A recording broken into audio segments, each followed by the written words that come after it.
And now something completely different. Good afternoon. I'm speaking to you live just outside I like to think balding is just God's way of saying, now let's see you get laid. Is it true that if you don't use it, you lose it? What I'd really like to do is put the greatness of this man in perspective. The hair loss community has a lot to be thankful for, having you as a spokesperson. You mean you just call this guy up? About life and about reality. And now, America's #1 reality radio show for men.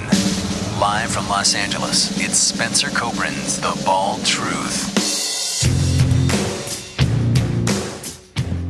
Hey guys, welcome to the show, 888-659-3727. Great to be here.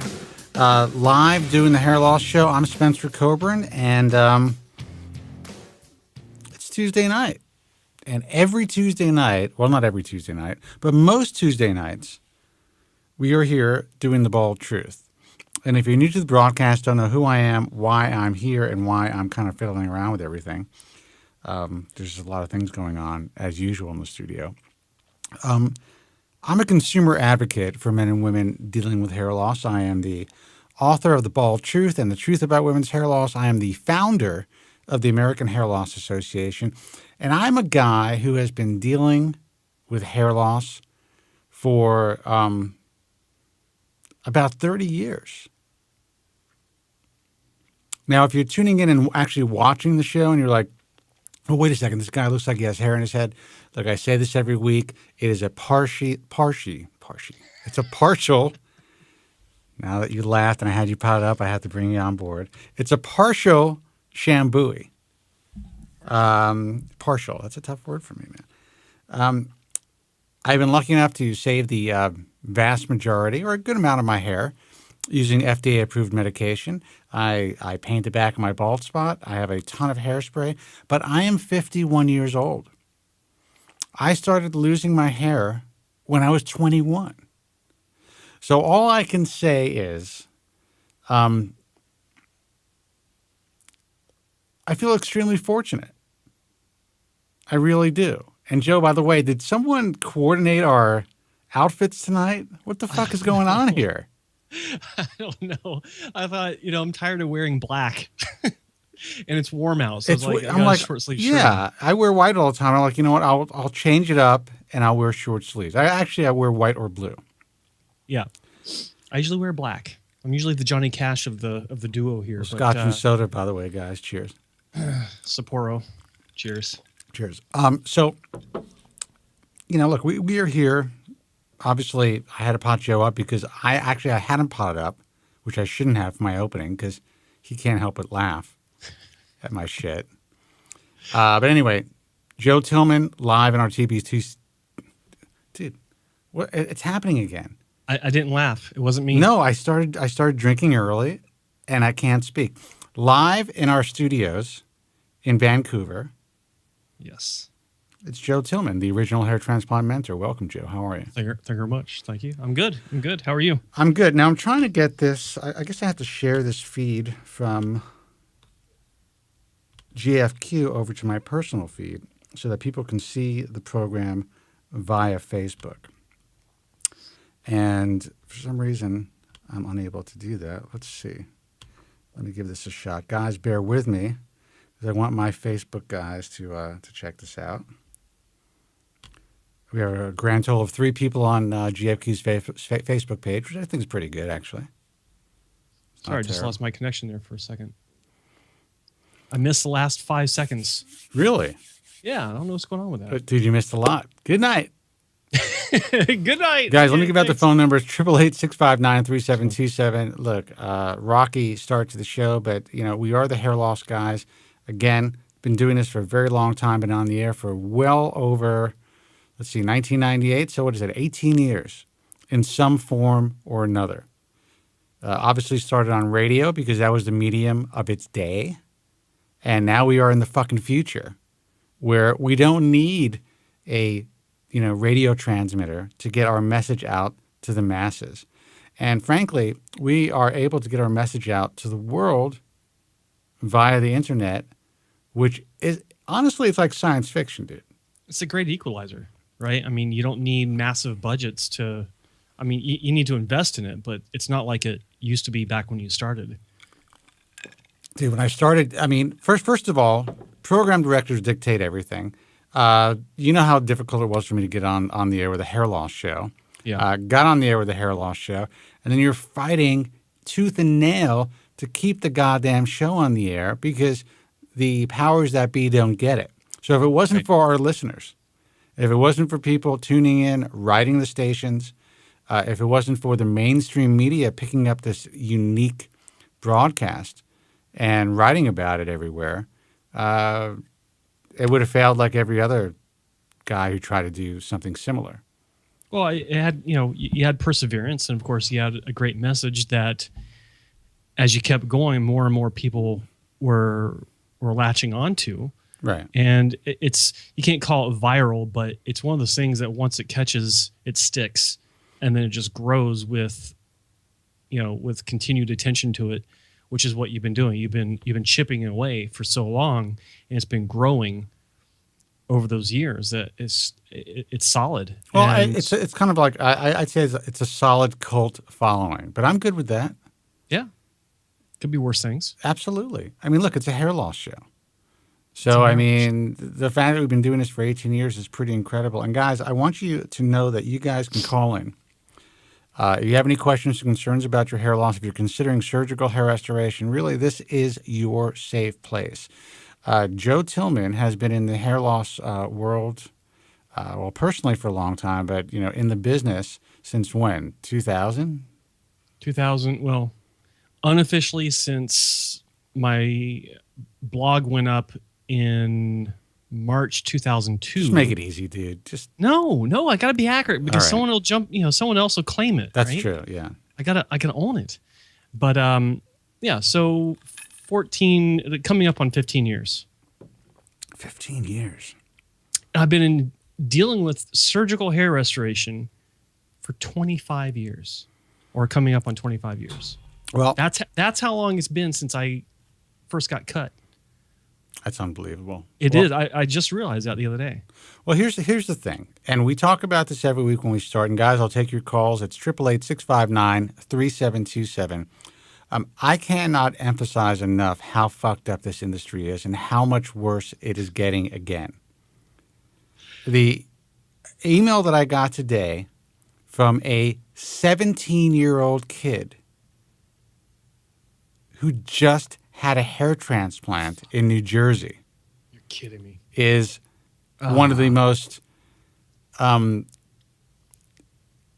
was one of the saddest things that I've read in a long time. Now, this guy is, and he may be listening to the show because I told him to call in if he wants. And I told him I'm going to be candid about the situation.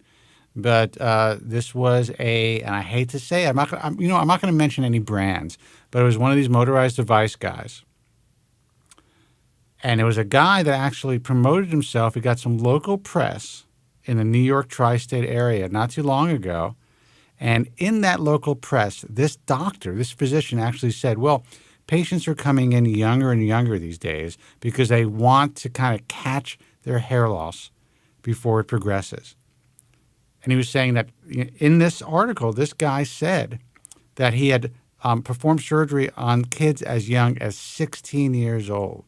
Well, this 17-year-old kid wrote me, and he is just, even though it's relatively, compared to a strip surgery, you're not going through that same psychological issue. You haven't been cut. You're not dealing with staples or stitches. You're not dealing with the same level of pain. This kid is freaking out because he found our resources, and he's reading that he's way too young to have a hair transplant. How many times have I heard this story? A lot. Where, hey, I just had a hair transplant. I just found you. I wish I'd done my research before. Well, that's what I find interesting, especially for a young kid, because they live online. I mean, before he had his hair transplant, and I have to say this, it's partially his parents' fault. And the truth is, we don't know what the results are going to be like, but we do know what his future holds.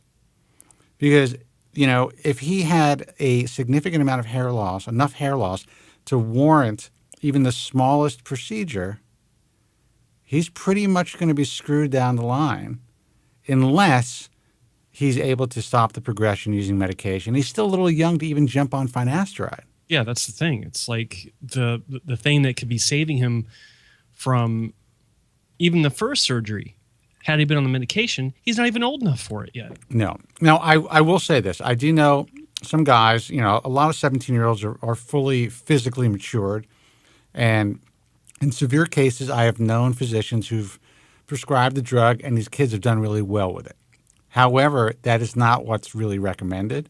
And we don't know, obviously, what the long-term adverse side effects of being on this drug for so many years can have on a person. Look, I've been on for over 20 years.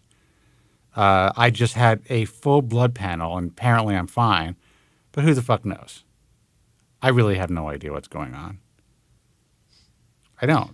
So if the kid is listening, now that we've sufficiently scared the shit out of him, well, above and beyond. Not we, I have, but I was very candid with him, and I also said that look, you don't know what this surgery could tide you over for a few years.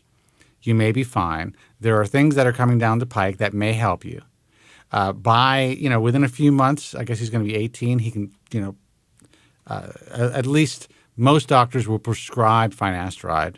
Hair loss experts. So if he's willing to try that, he may have a chance. But the point, that's not even the point. The point is, if you're a parent of a 17-year-old kid who's dealing with hair loss and who's desperate to get their hair back, and they're suffering and you want to try to help them, and I know that you're really trying to help them, that's why you paid for this surgery. Your kid's too young to have surgery.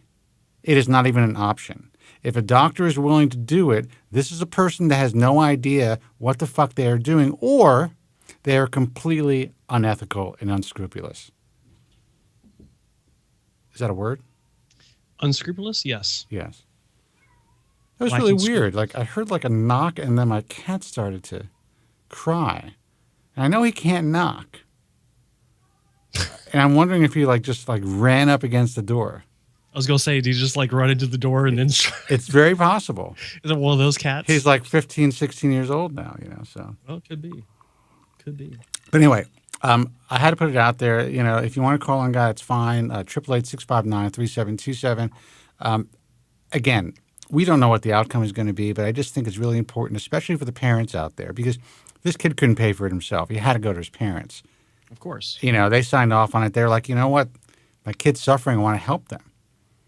I want to help this kid. But yeah, and the parent doesn't know any better because they're just like, okay, well, the doctor is saying that it's viable, it's doable, and it's safe. What could go wrong? Yeah. Let's see who this is. Hey, man, you're on the air. Who's this, and where are you calling from? Hey, it's Andrew. Andrew. Hey, what's up, man? What's going on? What the fuck is going on, man? Nothing. I haven't called in God knows how long. How are you? I'm horrible as always. Why? What's wrong? I don't know. Kid, everything. What'd you say? The kid? The kid. The kid. Come on. Miserable. Look, it's a choice that you guys made. The kid is a great kid. You actually really lucked out with that kid.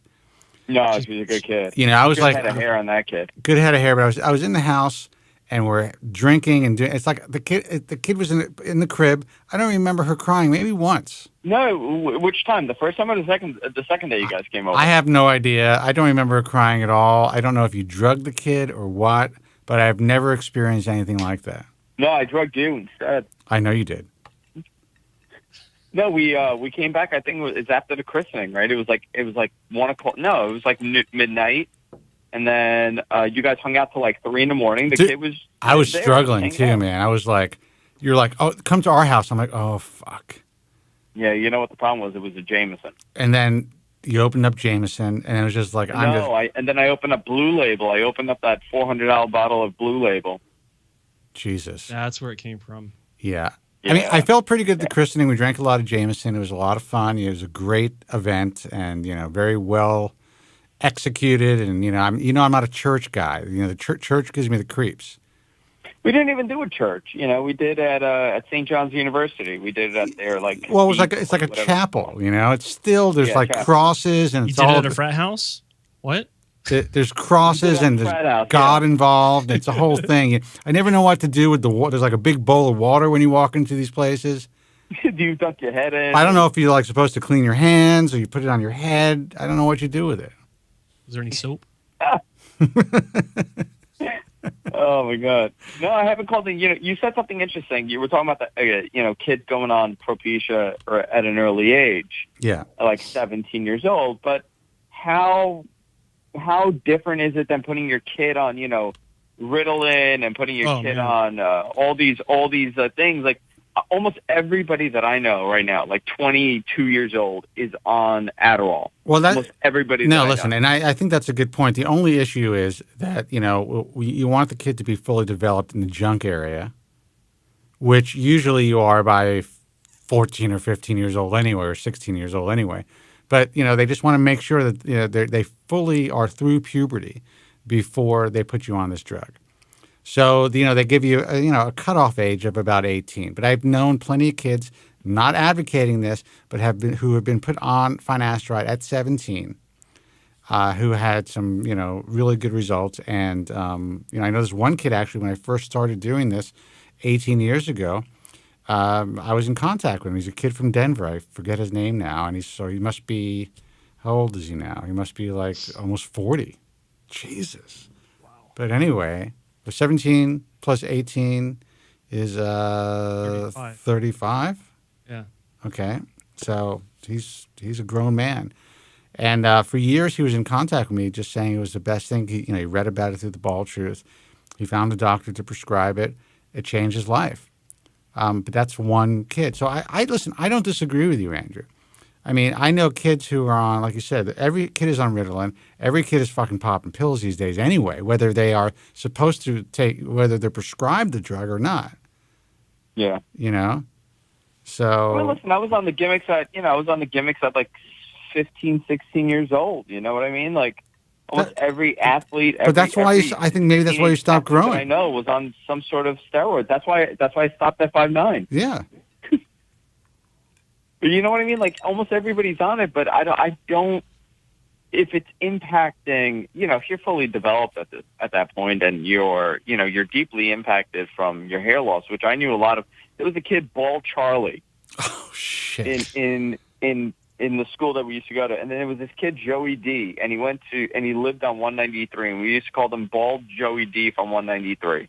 That is so fucked up, and just up, it's just so typical. It's what you do as a kid. There was always that kid. You do as a kid, and this guy. I mean, the poor guy was bald. He had like a baby face, and the guy was bald. He looked Bald Charlie. Yeah, that's what happens. There's always the kid in high school that is either like that or has you don't know why they have the weird quasi comb over. You can't really figure it out. And then you realize, holy shit. Like I go back and I look at old yearbooks, and there's one kid, I'm not going to mention his name, but it was he was wearing a ton of hairspray back when we were kids. That was abnormal.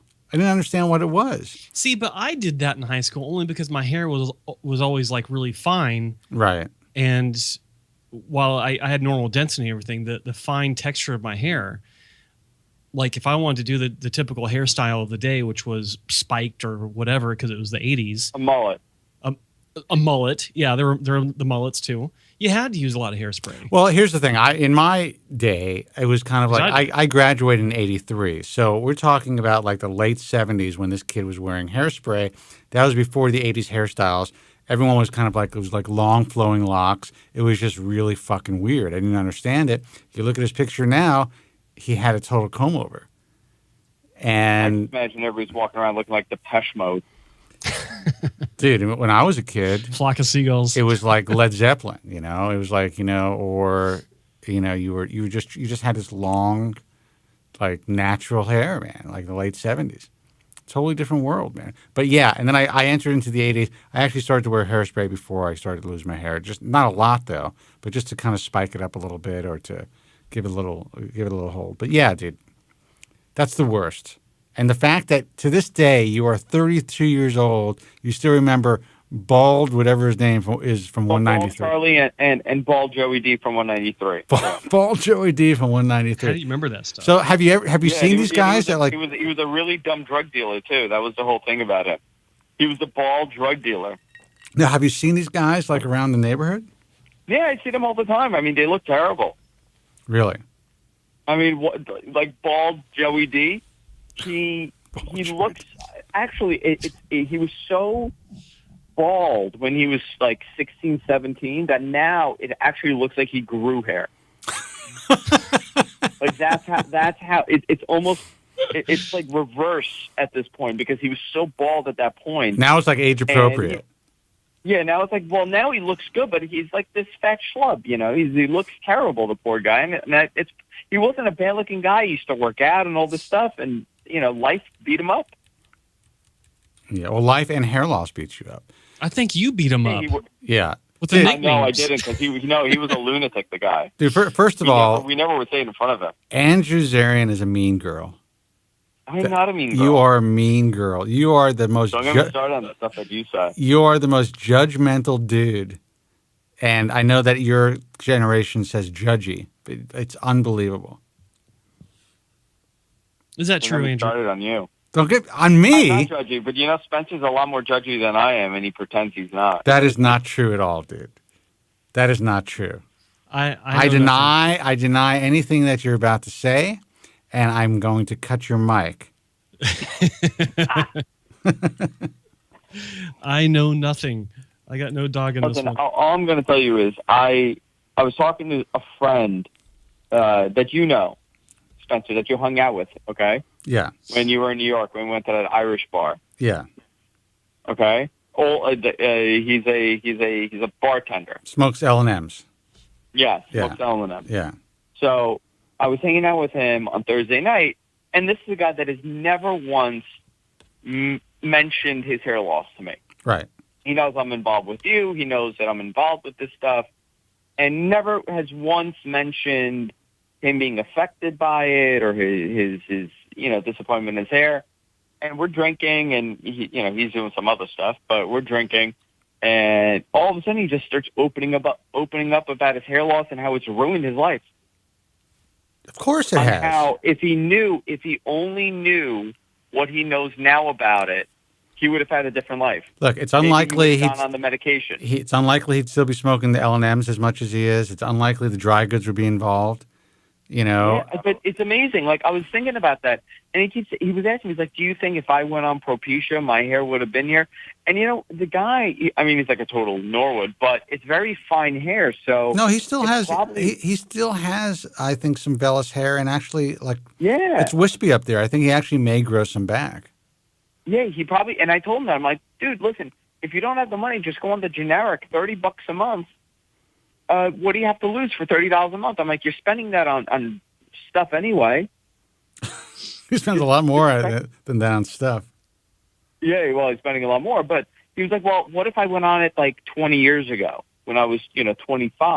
I was like, if he went on it 20 years ago, he wouldn't be bartending right now. That's all I'm going to say. No, the guy would be a stud. He'd be like a CEO of some company. He'd be married with children. His entire life would be different. Oh my God! And so we're continuing the conversation. We're having this talk. What? He'd be a winner. Yeah. Listen, so we're talking and everything, and the guy goes, he's like, "Listen, let me ask you though, seriously, between us, is everything working?" Between us and everyone on the phone. And he goes, "Is everything working?" I go, "Let me ask you, what do you know about the medication?" He's like, "I don't know anything. That's the only thing I know about it, that it causes impotence." Right. And I go, "Is that why you didn't go on?" He's like, "Yeah, that's probably the reason why I didn't go on." I'm like, so let me get this straight. You drink like a fish. You do all these different things. Dry goods. And you do whatever. And this is you think this is going to be the thing that breaks you? First of all, the dry goods alone, that's it. You do dry goods, there's no having sex. It's not going to happen. I couldn't believe the way that he was thinking about it. And you know what? At this point, I was thinking, I feel so bad because there's so many men out there that are on that verge. They can see their hair. They are 5 years away from really being too far off the deep end. Well, and they will not go on this medication because of the negative press it's received. That's right. And listen, look at Chauncey. Do you think that if the Ball Truth, let's see, when did Chauncey have his transplant? It was probably just like maybe 2 years before the Ball Truth was in the air. So I'll tell you right now, he had it in 1998. Oh, okay. So 99. I was already on the air, and I was already on a Howard Stern. Well, let's see. No, in '98 I was on WABC. So it's. So well, you would know better. When did Hit Six start doing his ads? Oh, he's been doing it. I don't know when he was doing his ads, but he was doing hair transplants since like it's got to be mid '80s, early '80s, something like that. long? Yeah, no. Like I'm talking like the radio spots. Like the. I don't know. I mean, promotional. he was doing them for a while, so I would. You know what? I would say it was 1998. All right. That was a real crossover. If Chauncey would have happened to have either picked up my book at the bookstore or just stumbled across the program, it would have been a completely different world. Because to tell you the truth, in 1998, that's when I was going up against this guy really strong on the air, to the point where, within the first few months of my show, he filed a lawsuit against me. Well, when did Grillo do it? Do you know? I don't know the exact date, but it's probably around the same time. It's probably because it was all for the promotion, Yeah. So, I mean, as soon as the show came on the air, all of a sudden, like, these guys came out of the fucking woodwork because we were huge. I mean, WABC was just this huge blowtorch station. And it's like, all of a sudden, there's hair loss show. And he was the biggest. Long Island Medical Associates was the biggest, most well-known hair transplant clinic or firm in the tri-state area. And it was just like, all of a sudden it was just like the Long Island Medical Special, like everyone was calling about this guy, saying how his life was destroyed. You spent some time with him. You spent a lot of time with him at the christening, at the party. He's not a terrible looking guy. I think he's looking better. He's looking better as he's getting older. But who did I spend time with? He's really affected by hair loss. Who did I spend time with? Chauncey. Oh yeah, no, I like Chauncey a lot. He actually looks better, much better as he got older and also his scars aren't as noticeable. I have the date actually, 1995. I'm talking to him right now, 1995. You are. You should tell him to call in, dude. Yeah. Tell him to call in. I'd love to hear it. We should talk to him about it because it's an important story for anyone.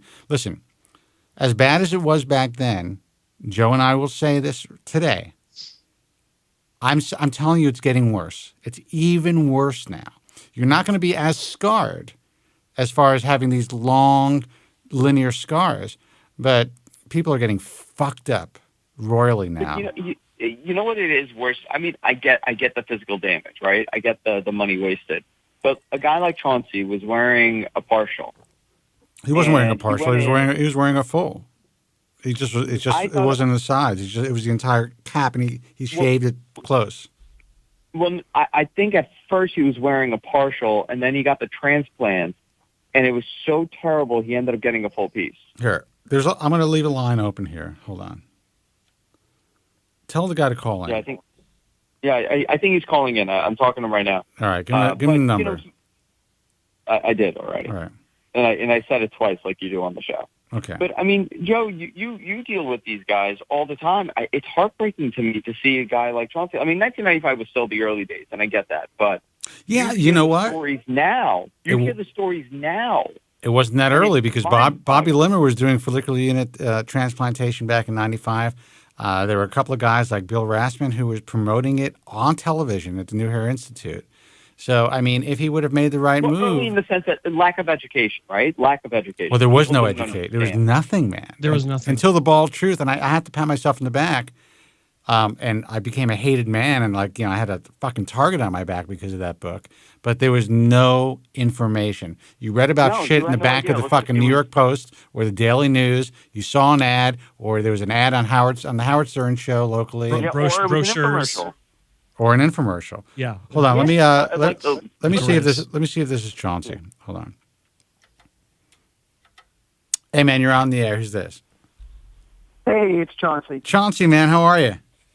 I'm good. How are you guys doing? We are good. We're talking about you, man, as Andrew told you. you. Are you telling the truth about being bald? We're telling...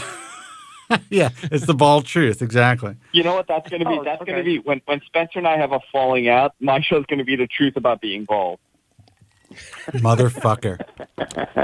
That's pretty funny. No, but we were talking about when you had your transplant, and Andrew initially thought it was 98. Now we found out it's 95, and you had no idea what you were getting involved in, right? No idea.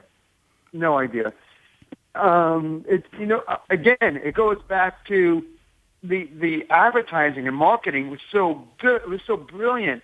Howard Stern was so great at selling that product.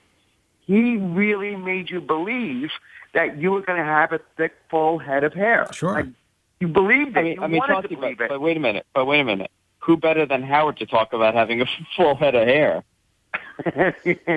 Who better than Howard to say that your hair transplant will look as good as his wig? Jesus. I know. Allegedly. Okay. Remember back then, this is 95, 94, 95. Howard was so big. He was so, anything he said, you would do or believe or buy. I know. So, But how does he, what I find interesting about that is, he gave me some shit a long time ago about my program because people were talking about his hair. We talked about this before. And what I find interesting is he was like, what is this Kobren selling? I wasn't selling anything, but the point is this guy, like you said, was the best salesman in the world, and he had some of the biggest hack advertisers on his program. Now, I'm not saying that's his fault because he's in business to sell advertising. Right. But, there are so many people that, unfortunately, because of his brand and because of who he was, he put so many people in harm's way. You're just one of thousands. He didn't sit there and qualify advertisers. No. You could advertise. If you had the money, which it was a fortune, by the way, to advertise. $30,000 for a 30-second spot. To be fair, it's not like he'd be able to do the research anyway, because it's like it takes so long to even understand what the hell you're dealing with. No, of course. Yeah, it's not like he could look at it and say, "All right, this is good" or not. He'd have to. Under normal circumstances, I would have no problem with it. And I understand, and I understand. That's what radio is about. It's about selling advertising. However, he gave me shit, and I'm like, dude, you are the biggest, in my view, at that time, because I wasn't selling out. He was saying that, what kind of bullshit is he selling? He sold all the hair bullshit. Okay, everything. So, Spence, I'm gonna give you, and you're doing the plastic surgery stuff now too. So you would totally, this is totally relatable. Yeah.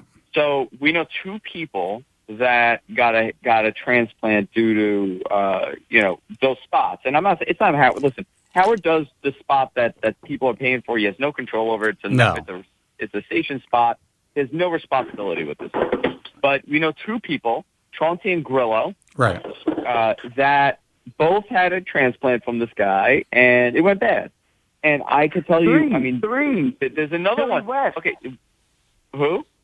Oh, Billy West. Yeah, Billy West also did it, and it went terrible. Absolutely, yeah. Dude, there was the voiceover guy, the comic, Billy West. There was a huge class action lawsuit. I mean, and I'm telling you, we got call after call after call to the point where, because so many people were calling the program, that this doctor sued me.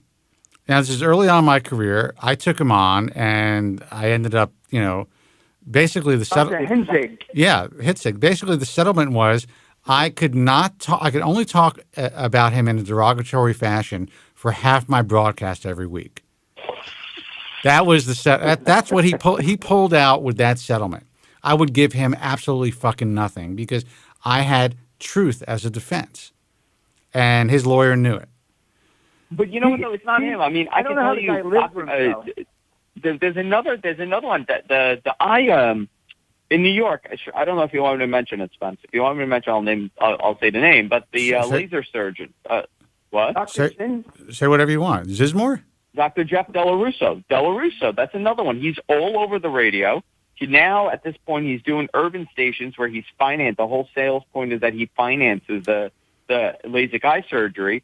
I could tell you about 10 people that have gone to him. I mean, this is like 10 now with the surgery. It's very different now, but this is like 10, 15 years ago, and they had a bad experience. They had to go for redos. The other guy that did the boob jobs on Howard, which he actually, I think he got his license taken away because it's illegal. Oh, he was the give away. Philadelphia guy. Yes, the Philly guy. Yeah. What was his name? I remember. Oh, he would go on and he would get free boob jobs, and then what? Did he lose his medical license? I think there was a major lawsuit against him. I can't remember his name. I'll look it up, but it's illegal. Spencer knows this because he's in the industry. Well, it depends. There's actually issues with running contests for certain things, and it depends on how you run the contest and where you run the contest. If it's done online and it's done in a very specific way, doctors can get away with it. But if it really depends on the semantics and how it's being advertised. So he may have skirted the law. Who knows? I mean, I didn't hear that he lost his license. Well, it was a guy with like a real Italian name, if I remember correctly. Yeah, I'm trying to find it right now, and I'll find it. He would come on Stern, and he'd throw away boob jobs to anyone Howard said should have a boob job. Yeah. Every week he was giving away boob jobs. Dr. Sal Calabro. Oh, my God, yeah. I remember that guy. Yes. I remember that guy. Yeah. Yes. By the way, when I look this up, Chaunce, you come up in this article. Oh, my God.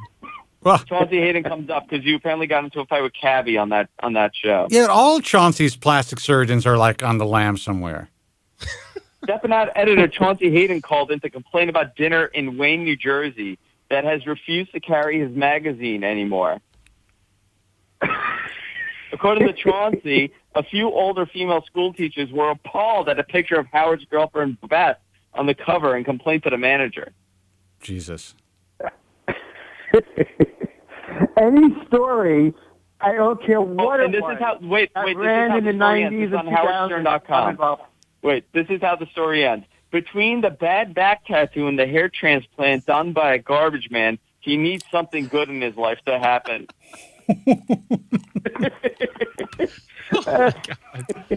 Oh my! But Chauncey, I mean, this is something that, we talk about it, we joke about it, but it really wasn't a joke. I mean, it's something that really affected your life. Oh, changed my life forever. My life was never the same. Never the same. Yeah, I mean, you go on. What choice do you have? I mean, either that or jump off a building.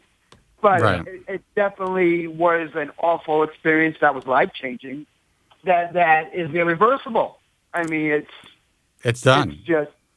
It's done. And you didn't have one. And the thing is, you didn't just have one procedure because you have a couple. You have a couple of scars in the back of your head. And It took three before I finally realized what was happening.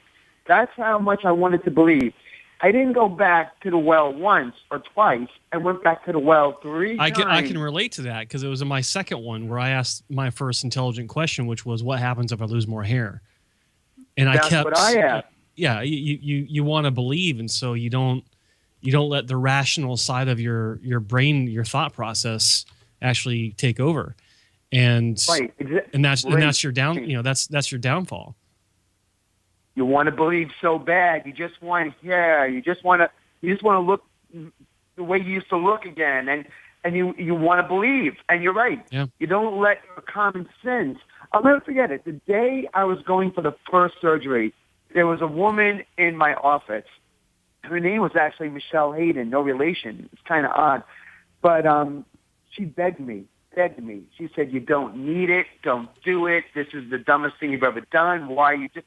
Begged me, and I wasn't going to have it. I was like, no, you don't know what it's like. I can't date girls. This is a nightmare. I'm too young to be bald. Didn't listen, and she tried to talk sense. I'll never forget it. Tried to talk me out of it, and I just wouldn't listen. Yeah, but listen, you're being promised the world. This is a major advertiser on the Stern Show. You would think that, okay, if something went wrong with your surgery because you are Chauncey Hayden, that, at the very least, this guy would do whatever he could to make it, work well for you. He'd step up and he would make sure step he's up got and his A game. exactly. Yeah, at least this will be the good one. Even if he's bad, he'll Right. make sure this is good. Right, but the thing is, in my view, this particular clinic and this person and the people who worked for this clinic were incapable of performing a good natural looking hair transplant. They didn't know what the difference was. It wasn't about just the technology of the day. The truth is, back in '95, technology had evolved tremendously. If you would have found the right surgeon in '95, it's very possible your entire life would be different right now, Chauncey. But you got. Thanks. I know. I'm just being honest. I mean, listen. I know. I get it. I know. I get it. Now, did Stern feel bad for you? Oil salesman. What'd you say? This guy, this doctor, I'm going to tell you how corrupt he was. Do you know what he would do? He would have somebody sit in the waiting room with a thick head of hair and say, "Oh my," and tell the people in the waiting room that were waiting for an evaluation to see if they were going to do it, say, "Yeah, this is my third time here. Look how great my hair looks. This place is awesome." Like he was a patient. Yeah. He was getting paid to sit there. Yeah, dude. Yeah. I have so many stories. I don't want to even get into them about this guy because, it's kind of like, at this point, it's water under the bridge. And, he came to me a few years ago and he expressed some remorse. Extended the white flag. And I had him on the program to talk about something else that he was involved in. But I was very open about it and said, look, dude, I mean, this is a guy that sued me for telling the truth about what was happening in his practice. And we discussed that openly. But the truth is, it was bad, dude. I mean, I spoke to, there's no joke, hundreds, maybe 140, 100. I mean, there was one class action lawsuit back in 98, 99. I spoke to every one of the plaintiffs. Wow. And, I mean, these guys, their lives were destroyed. Some of these guys were stuck under really bad hair pieces, or they were just, had to change their career paths. You were actually very lucky having the career that you had because you were able to wear hats and kind of like you figure out a way to work it. Well, I did for a number of years. I wore a hairpiece for a long time. And then one day I just said, fuck this. Yeah. Fuck this. I don't care anymore. And I felt like I was a hostage, and I felt like a victim. Every day, I felt like a victim. Right. And it wasn't until I said, I'm just going to shave my head, and I am who I am, and if my scars bother you, then so be it. I'm just going to live my life. And interestingly enough, my scars are behind me, behind my head, and so I like to think, well, it's behind me now. Right. And that's why I live my life looking forward, not backward. Yeah. And honest to God, I can't be more sincere than just to say that's how I perceive my life now. I don't look, when I look in the mirror, I don't see my scars. When I walk down the street, I don't see them. Well, I have to be honest. I see them. I was looking for them and at them at the christening. And I will tell you the truth. I think with age, not only do they fade and the fact that you have very light skin, I mean, they're not that noticeable from a social distance. I'm being honest with you. Well, we know about it because we're in that world. Right, if you're not in that world, I'll tell you, I went to a plastic surgeon a number of years ago in New Jersey, and I said, is there anything, what's that? Was it our friend that's missing now? No. This was your friend that's on the lam? Yeah. No, not him. No, I mean a real plastic surgeon. And I said, is there anything that can be done? Anything? And he looked at my head and he didn't say anything. He brought me into his office, and you know what? This guy was great. He really was. He didn't try to sell me anything. He said, "Listen, Chauncey, I'm going to tell you something." He goes, "Yeah, you got scars on the back of your head, but you know what? No one is going to care." He said, people are going to think, oh, maybe he had a car accident or something might have happened, or if even that, he said, people may not even notice it. He said, don't do anything. Just live your life. That's right. He said, you're thinking way too much about it. He goes, you're thinking more about it than anybody else you meet ever will. He said, you don't need anything. Live your life. Exactly right. And you know what? That's when I said, screw it. He's right. And he is right. And because that's I it. saw Yeah. you at the christening. You looked really well. You look good. I mean, the look works for you. And that's what kills me is that, maybe if you would have tried that as a young person, as difficult as it is, you wouldn't have gone through it. Or you would have just worn a piece for a while, and at least you wouldn't have felt like you were a prisoner hiding your scars because you could always just take it off like you did, but without the fear of the scars.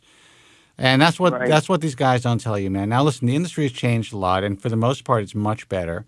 Unfortunately, though, because of this new technology that's coming out, and now that there's a much lower barrier to entry to get involved in hair transplant surgery, it's starting. The bad work is starting to kind of resurface. But now, instead of having linear scars and pitting in your scalp, they are just thousands of tiny little scars in the back of a person's head that gives like this shotgun appearance and this moth-eaten appearance. You're kidding, really? Yeah. It's a mess, man. It's a fucking mess. But can I ask you something? I'm being dead serious. Yeah. In the world we live in today, hasn't the stigma of losing your hair kind of faded? I mean, most people shave their head. People with hair shave their head. It's not about the stigma. It used to be a bizarre look. It used to be a very, you'd stand out. You look like something was wrong with you. Right. Now, who doesn't shave their head anymore? Why would you even want to do that? Well, it depends on who you are. I mean, if you're equipped to walk around and live your life with a shaved head, it's 100% socially acceptable now. So it's much easier for people to do that. So you're right. The stigma of that is gone. But it's more about people looking at themselves in the mirror and feeling comfortable in their own skin and kind of losing their self-confidence. Their self-esteem kind of erodes with their hairline, especially when you're younger. So these guys are still really desperate. And the truth is, the industry is bigger than it's ever been. Bigger than it's ever been. But I got to challenge what you're saying about the stigma of a shaved head being gone. Because you still have the assholes that come up and rub your head and say, "Oh, look, he's going bald." And it's like, well, that's true. It's like what? Yeah, it still happens. I'm out of the mix. I didn't think that happened anymore. Yeah, I really thought that you look at TV stars, you look at so many rock stars, you look at people today, and so many shave their heads. Like I really didn't think we lived in a world where people still did that. Well, I can tell you this, that I hear the chatter. When I talk about what I do for a living, if I'm at a party, I'm out here in Los Angeles, and you hear the women talking, and, out of one side of their mouth, they're saying, I don't care if a guy is bald, but I wouldn't date one. Yeah. Like I don't think it looks bad. I don't care if your man's bald. Yeah. Your man looks great, but I'm not going to date him. Or there's just you hear all these obnoxious comments. Listen, it doesn't go away, man. My friend. You know what it is? I mean, I know I don't sound like I practice what I preach, but I swear if I could pass on my wisdom through my age, it really is how you work the look. If you shave your head and you're confident about it, it's all about your persona. If you make it work for you, people won't see you're bald. They'll think you're cool. If you have that sensibility about you where you feel unequal to other people with hair, you're going to project that. Absolutely, you're 100% correct, and that's why when I was going through my 20s and dealing with the mess that was on my head from 2 hair transplants and going bald, I discovered early on that when you go through what you and I went through, Chaunce, is that you do one of two things. You either withdraw into almost like a hermit type of existence where you don't go anywhere without a baseball cap or some sort of hat, or you just don't go out and socialize. That's on one end of the spectrum. The other end is you overcompensate with personality plus, like being really outgoing. And I was always in the position where I had no choice but to kind of be outgoing. And I kind of attribute my early experiences with surgical hair restoration as contributing to my personality as it is today, because I had to compensate. I had to hide it because I was always bartending. I was always working in restaurants, and so you don't wear a hat, and you got to present yourself as being, especially bartending. You got to be the man, right? And So yeah, but I don't think Chauncey. I don't know if you're watching the show, Chauncey, but I don't think you've seen. This is Joe Tillman, by the way. I don't think you've seen Joe's head of hair after having It's remarkable. a great hair transplant. I mean, this is a guy who was a Norwood. I don't have a computer. Go ahead. Yeah, this guy was like a Norwood 6 going on a 12 by the time by the time he was like 23 years old. Yeah. And now, at least from the front, and this is how everyone sees him, he looks like he has a completely full head of hair. And that's because, and he also had 2 bad transplants that he had to have repaired, but he found the right clinic that was able to repair his work. And that's why I say that, listen, hair transplantation has a bad name for a reason. There's so many fuck-ups out there. The industry is a dirty, in my view, in general, it's a fucking terrible, unethical place where it's just, riddled with scumbags. It's an industry that plays on your greatest emotion. On the vulnerability vulnerability. On the vulnerability, and it panders to the vulnerability of especially younger guys.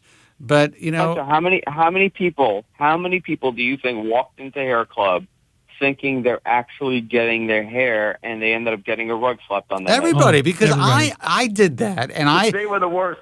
Dude, I'm telling you, I was this woman's worst nightmare, and I was only like 23 years old at the time, or 22. I went in there for a consultation, full head of hair, mind you, it was just starting to thin. And they were trying to sell me this biomatrix system, and I put her feet to the fire. And I was like, what is it? I don't understand. How does it work? Show me how you do it. Can I see the process? I mean, so finally she's like, okay, it's a hairpiece. This woman. Please leave. This woman was sweating, and I'm friends with Cy Sperling now, and I've had Cy on the show. We've talked about this, Wait, I have a great story to tell you. Yeah. You're gonna. Spencer, you're going to love this. Yeah. I don't think I've ever told you this story, which I can't believe I never told you this story. Let me hear it. Of all the times we've hung out.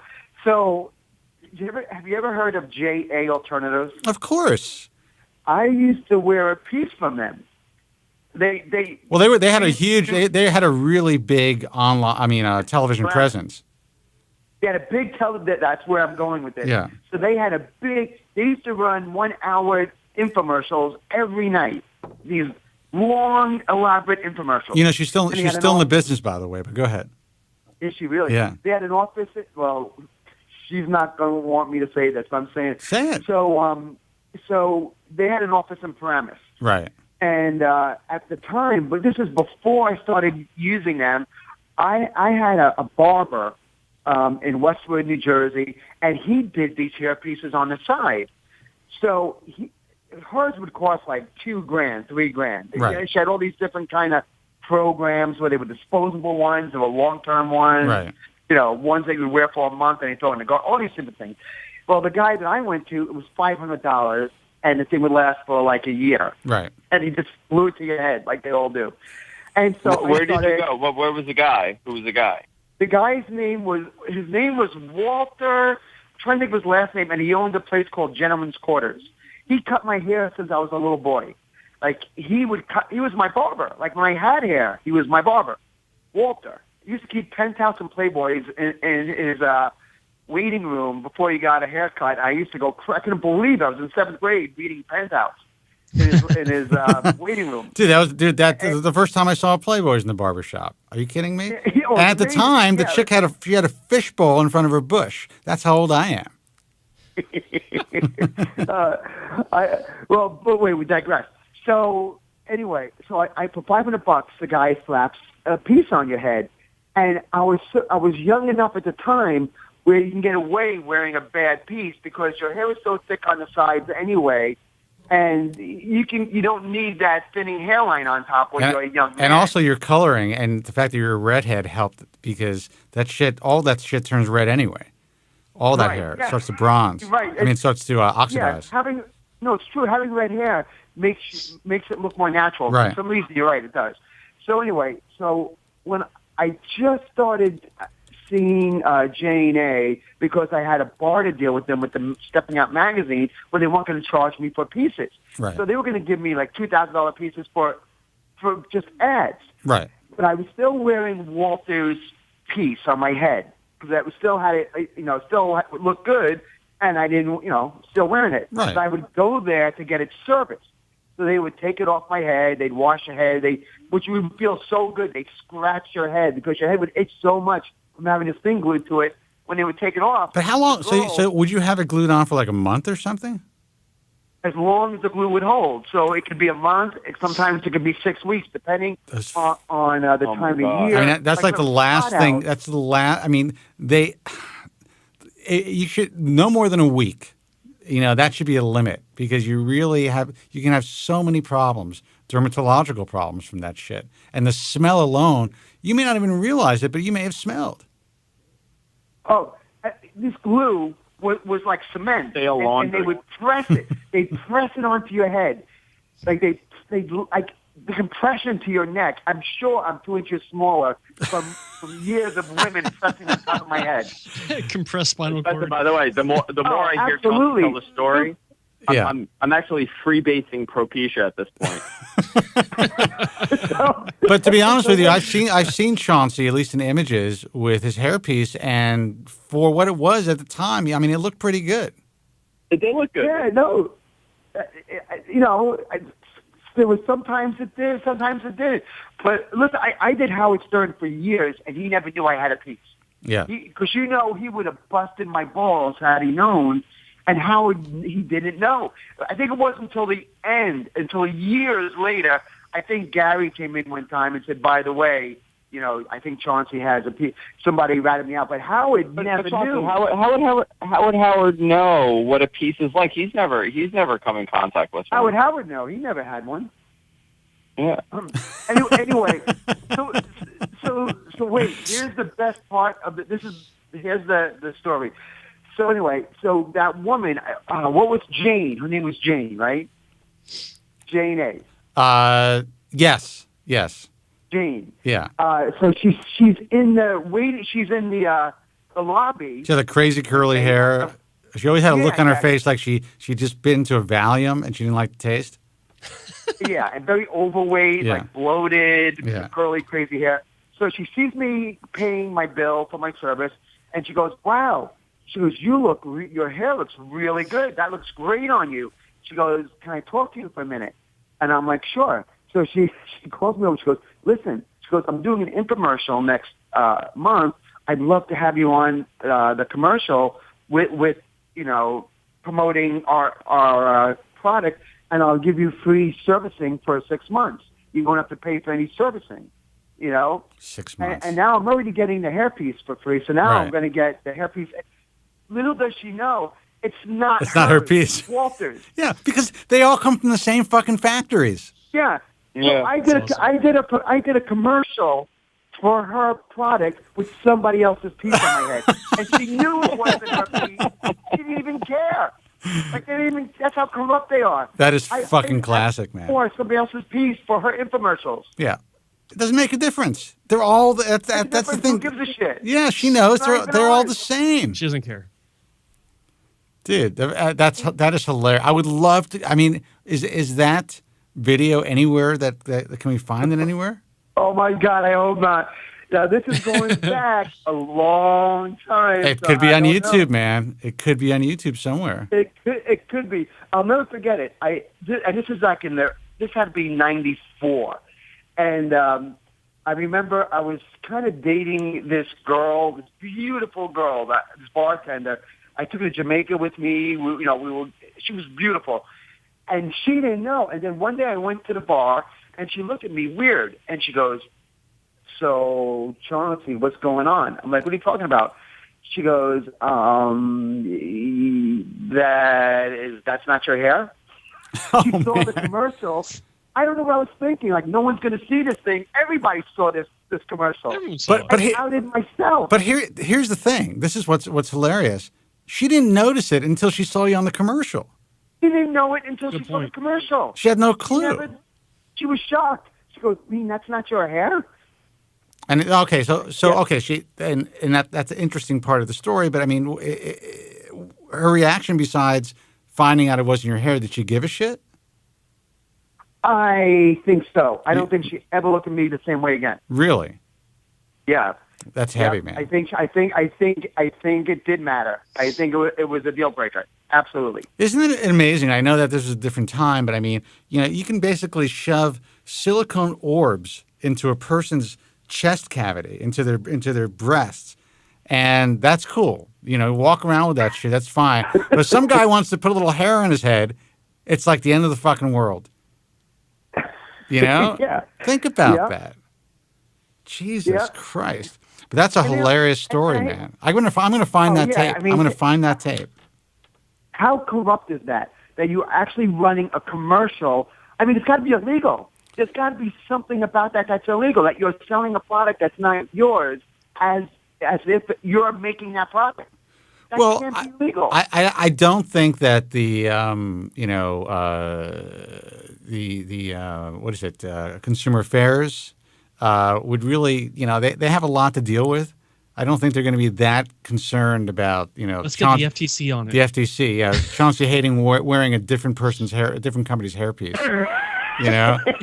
When there are doctors killing people out there. Congressional inquiries. Yeah.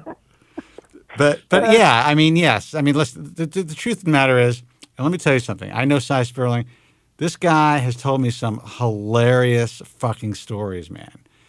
Because he was in it from the beginning, so he knows everything. He was like one of the first. Dude, he was the first to make it commercial, really make it a commercial. He is the first. We're not trying to hide it. We're going to talk about it. We're going to say the word bald. Dude, this guy, I will tell you, no matter what people say about the hair club, this guy became a part of the fabric of our culture and changed, the stigma forever.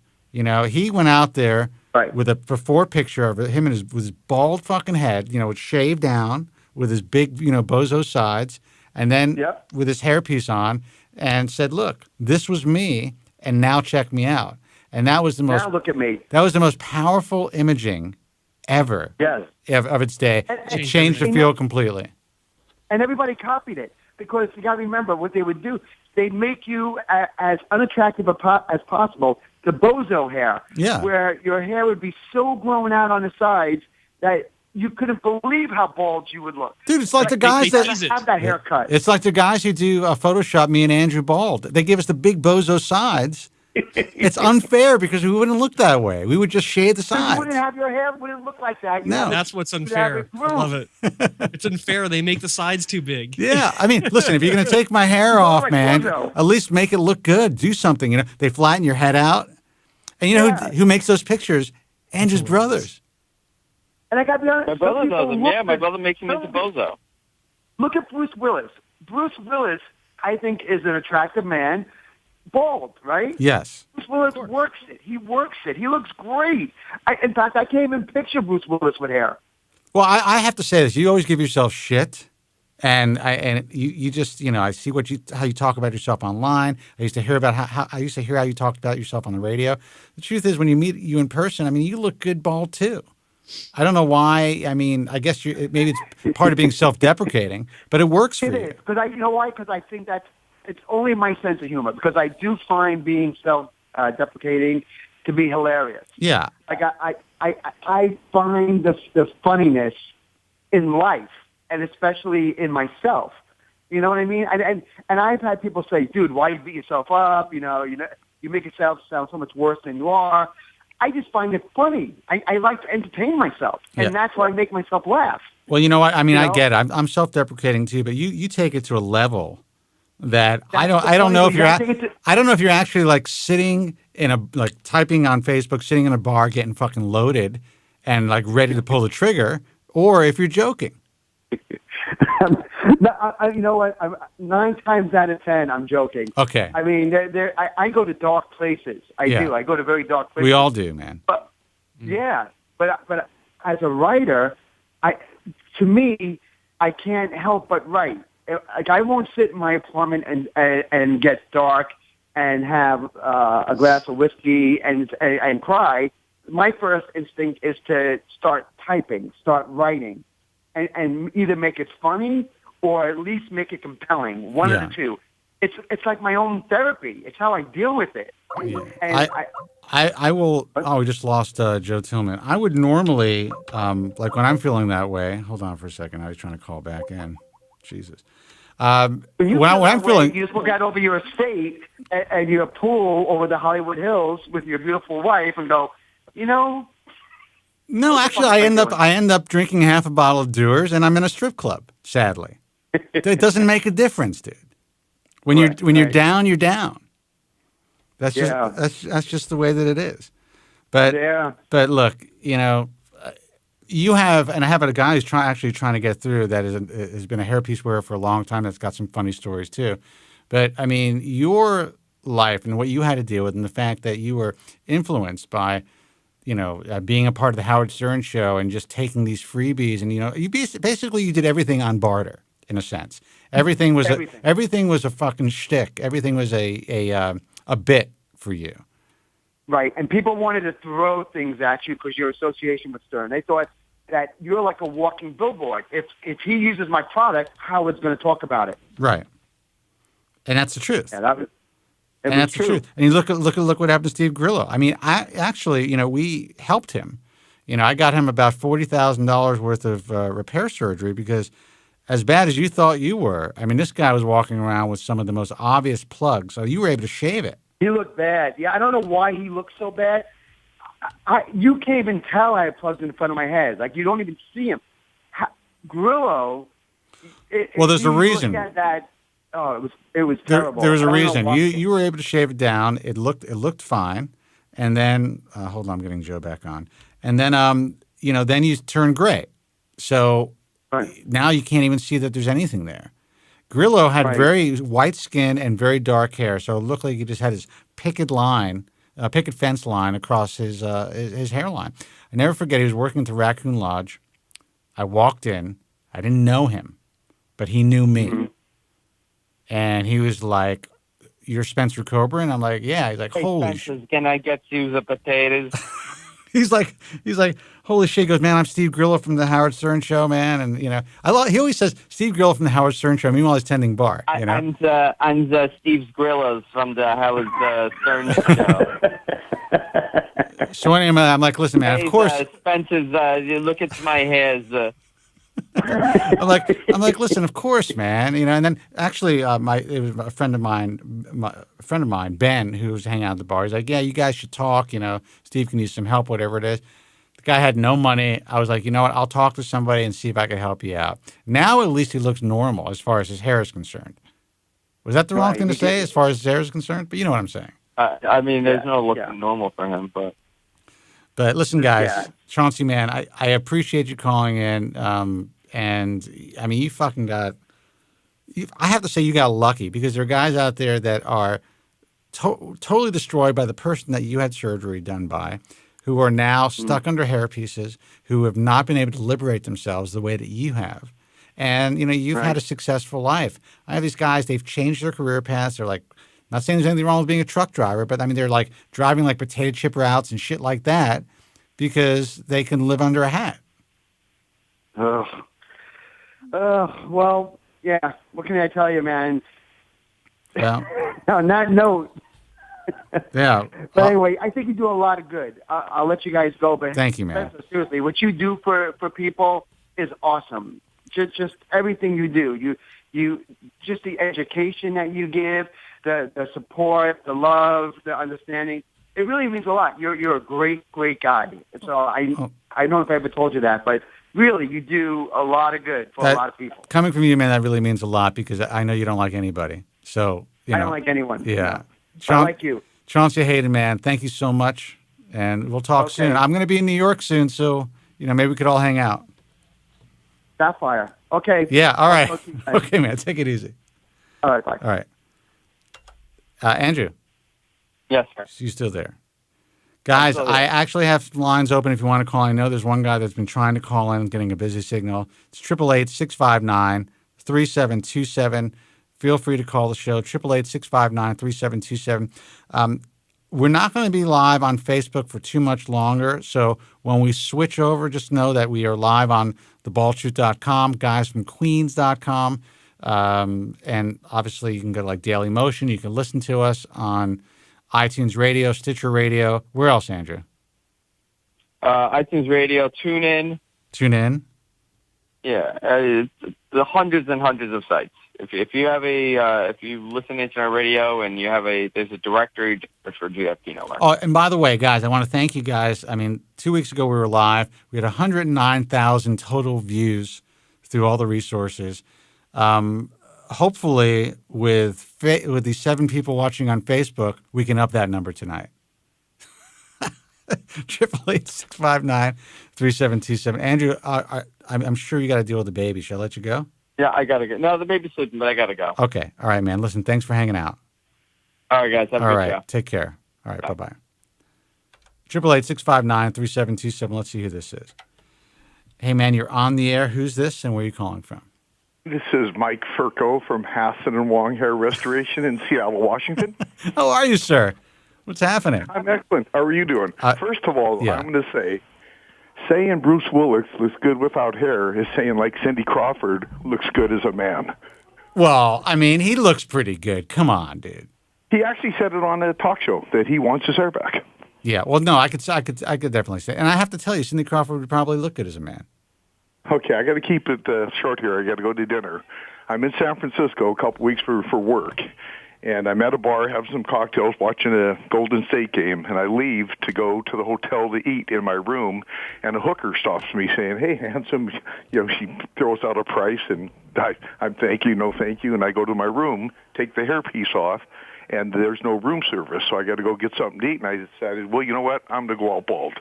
So I walk by, and guess who's standing there? The hooker. Yeah. And she won't say a damn thing to me. You can't even pay for it without your hair. No, hair matters. That's all I got to say.